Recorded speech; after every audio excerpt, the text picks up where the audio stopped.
জাক পৰিভ্ৰমী পক্ষীৰ কাকলিৰে মুখৰিত জামুগুৰিঘাটৰ মন্ত্ৰপুখুৰী শীতৰ অতিথিক নয়নাভিৰাম জলকেলিৰ দৃশ্যত বিভোৰ সকলো। শীতৰ আগমনৰ লগে লগে এতিয়া জাক পৰিভ্ৰমী পক্ষীৰ বিচৰণেৰে মুখৰিত হৈ পৰিছে জামুগুৰিঘাটৰ মন্ত্ৰপুখুৰী। জামুগুৰিঘাটৰ বৰভগীয়া গাঁৱস্থিত মন্ত্ৰপুখুৰীত এতিয়া জাক পৰিভ্ৰমী পক্ষীৰ নয়নাভিৰাম জলকেলি দৃশ্য।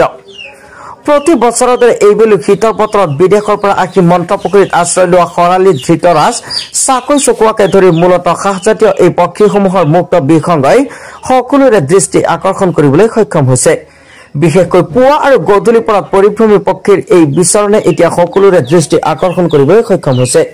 প্ৰতি বছৰে অক্টোবৰ মাহৰ শেষৰ ফালে জামুগুৰিঘাটৰ এই মন্ত্ৰপুখুৰীলৈ আগমন ঘটা এই পক্ষীসমূহ মাৰ্চ মাহৰ শেষৰ ফালে ইয়াৰ পৰা আঁতৰি যায়।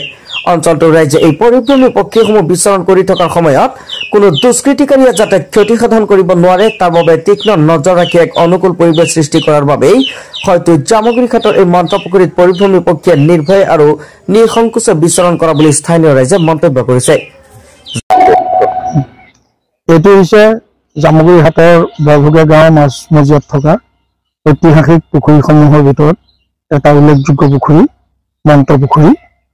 প্ৰতি বছৰে এই মন্ত্ৰপুখুৰীত এই বিশাল জলৰাশিৰ মাজলৈ বিভিন্ন ধৰণৰ পক্ষীৰ আগমন ঘটে আৰু ঠিক অক্টোবৰ মাহৰ শেষ মানৰ পৰা বুলি ফেব্ৰুৱাৰী মাৰ্চ মাহলৈকে ইয়াত চৰাইখিনি থাকে।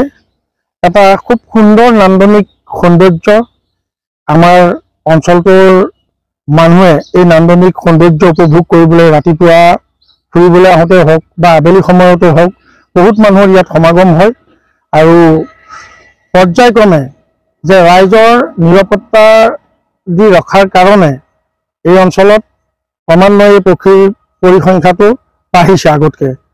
আৰু আমি এই অঞ্চলৰ এই পানপুৰৰ ঘাটলৈকে বুলি এটা বিশাল অঞ্চল, এই বিশাল অঞ্চলটোত সদায় এই চৰাইখিনিয়ে মাত শুনিবলৈ ইয়াত বিভিন্ন মানুহ ৰৈ চাই যায় আৰু সকলোৱে খুব সুন্দৰভাৱে সংৰক্ষণ কৰাৰ ক্ষেত্ৰত সকলো সজাগ। গতিকে আজিলৈকে ইয়াত কোনো ধৰণৰ তেনেকুৱা চোৰাং চিকাৰী বা অন্য ধৰণৰ কোনো মানুহে ইয়াক অপকাৰ কৰিবলৈ আহিব পৰা নাই, কাৰণ গাঁওবাসী সষ্টম আৰু সঁচাকে খুব ভাল লাগে। প্ৰকৃতিৰ এই বিনন্দীয়া ৰূপ ইয়াত ৰাইজে উপভোগ কৰিবলৈ পায়। যিহেতু এতিয়া বনাঞ্চলবিলাক নাইকিয়া হৈ আহিছে, তাৰ মাজতেই এই চৰাই চিৰিকটিবিলাক আহি এনেধৰণৰ স্থানতে তেওঁলোকে যিহেতু নিৰাপত্তা অনুভৱ কৰিছে বুলিয়েই ক'ব লাগিব, সেইকাৰণে বছৰি বছৰি ইয়াত মানে এই চৰাইবিলাকৰ সংখ্যাটো বাঢ়ি আহিছে। ইয়াত বিভিন্ন ধৰণৰ হাঁহ আহে, খৰালি জাতীয় চৰাইবিলাক আহে, এনেকুৱা ধৰণৰ চৰাইখিনি আহে। হয়, এনেধৰণৰ শামুক ভঙা এনেকুৱা বিভিন্ন ধৰণৰ চৰাই ইয়ালৈ আহে।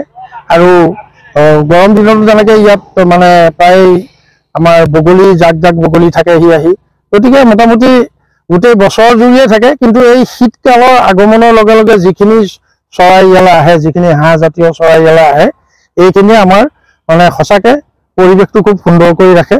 সঁচাকৈ আমি মানে ভাল লাগে আৰু আমি আশাবাদী যে এনেধৰণৰেই প্ৰত্যেক অঞ্চলত যদি ৰাইজে অকণমান সজাগ হৈ সংৰক্ষণ দিয়াৰ চেষ্টা কৰে, নিশ্চয় এনেধৰণৰ বহুত পক্ষীয়ে সুন্দৰকৈ নিগাজিকৈ অঞ্চলবিলাকত থাকিব পাৰিব। ধন্যবাদ।